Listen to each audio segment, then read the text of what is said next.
അപ്പോൾ ഇന്ന് ഞാൻ നമ്മുടെ അക്കൗണ്ടിൽ ഇട്ടിട്ടുണ്ടായിരുന്ന ഒരു ഇയർ റിങ് തന്നെയാണ് ഉണ്ടാക്കുന്നത്. എനിക്ക് ആ ഇയർ റിങ്ങിൻ്റെ സെയിം ബീഡ്സ് എനിക്ക് കിട്ടിയില്ല. കുറേ കടകളിൽ ഞാൻ അന്വേഷിച്ചു. അപ്പോൾ അതുകൊണ്ടാണ് ഞാൻ ഇത്രയും ദിവസം ചെയ്യാതിരുന്നത്.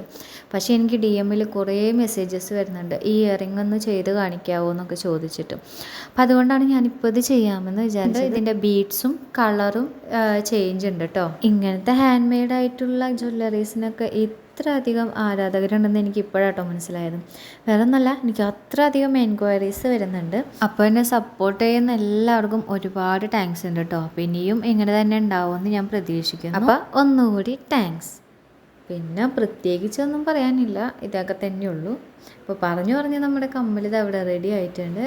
അപ്പോൾ ഫൈനൽ ലുക്ക് ഇതാണേ. അപ്പോൾ എല്ലാ പ്രാവശ്യവും പറയുന്നത് പോലെ ലൈക്ക് ചെയ്യാനും കമൻറ്റ് ചെയ്യാനും ഷെയർ ചെയ്യാനും കൂടെ ഫോളോ ചെയ്യാൻ കൂടെ മറക്കരുത്. അടുത്ത വീഡിയോ ആയിട്ട് കാണുന്നത് വരെ tata bye bye, see U.